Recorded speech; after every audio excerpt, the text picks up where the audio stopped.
استغفار تو آپ کر رہے ہیں لیکن پریشانیاں ختم نہیں ہو رہی. یہ 3 ایسی عادتیں ہیں جس کی وجہ سے استغفار بھی قبول نہیں ہوتا.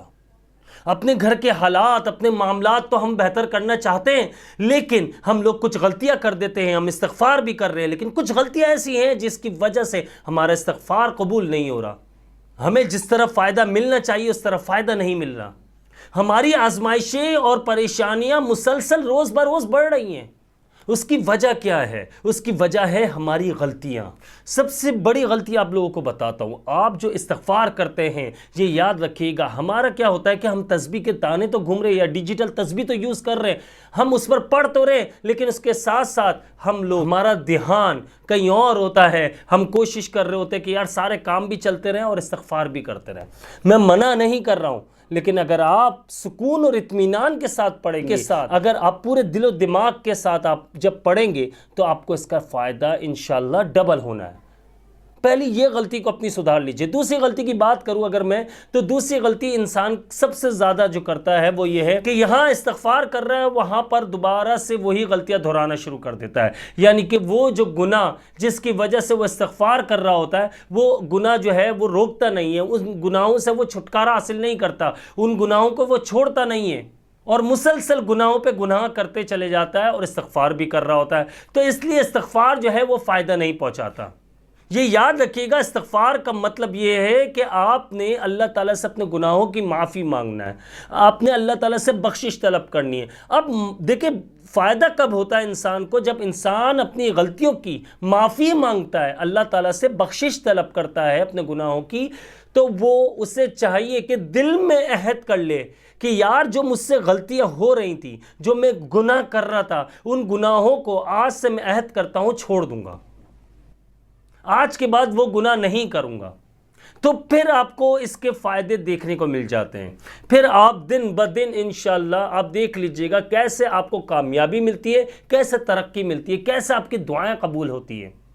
اگر ہم نے یہ مائنڈ بنا لیا، اپنے یہ سوچ بنا لی کہ یار میں گناہ کر رہا ہوں، کوئی بات نہیں، استغفار تو میں کرتا رہتا ہوں یار، گناہ تو معاف ہو جائے گا، تو بھائی پھر آپ یہ مذاق کر رہے ہو، آپ پڑھ نہیں رہے ہو، آپ اللہ سے معافی نہیں مانگ رہے ہو، آپ خلوص دل سے جو ہے عبادت نہیں کر رہے ہو. اللہ تعالیٰ سے بخشش طلب کرنی ہے. جب ہم نے اللہ تعالیٰ سے اپنے گناہوں کی معافی مانگنی ہے تو ہم نے اس چیز کا بہت زیادہ خیال رکھنا ہے کہ ہم اللہ تعالیٰ سے جب بھی معافی مانگیں، جس وقت بھی، تو ہم نے جو موجودہ گناہ یعنی کہ جو گناہ کر رہے تھے یعنی کہ اس سے ہم نے بچنا ہے.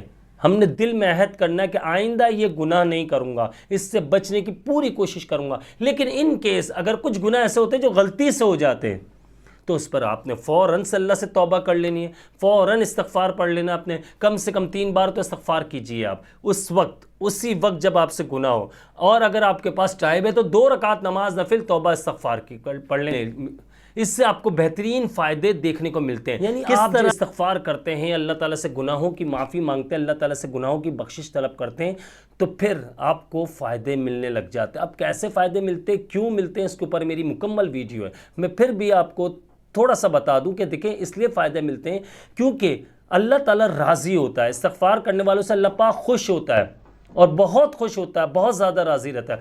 تو اس سے کیا ہوتا ہے کہ جب وہ بندہ دعا مانگتا ہے تو اس کی دعا فوراً قبول کر لی جاتی ہے اور اس کے لیے آسانیاں پیدا ہو جاتی ہے ہر معاملے میں، چاہے وہ صحت کا معاملہ ہو، چاہے وہ پیسوں کا معاملہ ہو، رزق کا معاملہ ہے، دولت، کسی بھی چیز کا معاملہ ہے، کسی بھی معاملے میں میں بات کر رہا ہوں، آپ کو انشاءاللہ کچھ ہی ٹائم میں فائدے دیکھنے کو مل جاتے ہیں. نمبر 3 پر میں آپ لوگوں کو بتاؤں یار کہ سب سے زیادہ ہم سب سے بڑی غلطی جو ہم کرتے ہیں، جو استغفار کر رہے ہیں اس کے بعد جو غلطی کر رہے ہیں، اس میں یاد رکھیے گا استغفار کے بعد ہم یہ سوچتے ہیں کہ ہم نے دودھ سے نہا لیا ہے، ہم پاک صاف ہو گئے بالکل، اب ہم سے کوئی گناہ ہو ہی نہیں سکتا، اب ہم کچھ بھی کریں گے وہ گناہ میں شامل نہیں ہوگا، یا پھر ہم سے کوئی گناہ ہو جائے گا ہم فوراً استغفار دوبارہ کر لیں گے اور پھر معافی مل جائے گی، پھر دل دکھا دیں گے کسی کا اور پھر معافی مل جائے گی. یعنی کہ میں بات کر رہا ہوں کہ زبان سے آپ کی کسی کو تکلیف پہنچے. جب آپ زبان سے کسی کو بھی تکلیف پہنچاتے، چاہے وہ ماں باپ ہے، چاہے بہن بھائی ہیں، چاہے وہ آپ کے دوست احباب ہے، چاہے آپ سے کمزور ہے یا آپ سے طاقتور ہے، چاہے آپ سے چھوٹا ہے یا بڑا ہے، جب آپ زبان سے تکلیف پہنچاتے ہو تو اللہ تعالیٰ سخت ناراض ہو جاتا ہے اور استغفار پھر آپ کا قبول ہی نہیں ہوتا.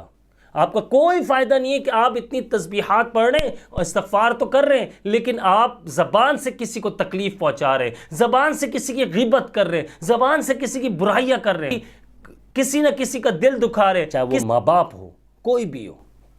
اور یہ یاد رکھیے گا، ماں باپ کی دعا ہے تو آپ آگے بڑھ سکتے ہو، ماں باپ کی دعا نہیں ہے تو آپ آگے نہیں بڑھ پاؤ گے، یہ زندگی میں یاد رکھیے گا بات۔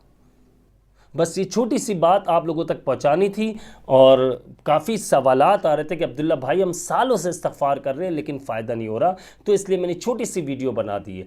آپ لوگ اگر چاہتے ہیں کہ میں اس ٹاپک پر مزید بات کروں استغفار کی اور مزید ویڈیوز آئیں تو مجھے بتا دیجیے گا، اور یہ بھی بتا دیجیے گا نیکسٹ ویڈیو کس ٹاپک پر ہونی چاہیے۔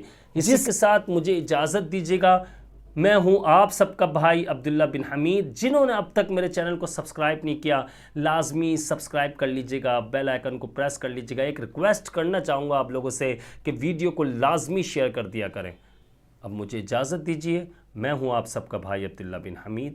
السلام علیکم ورحمۃ اللہ وبرکاتہ۔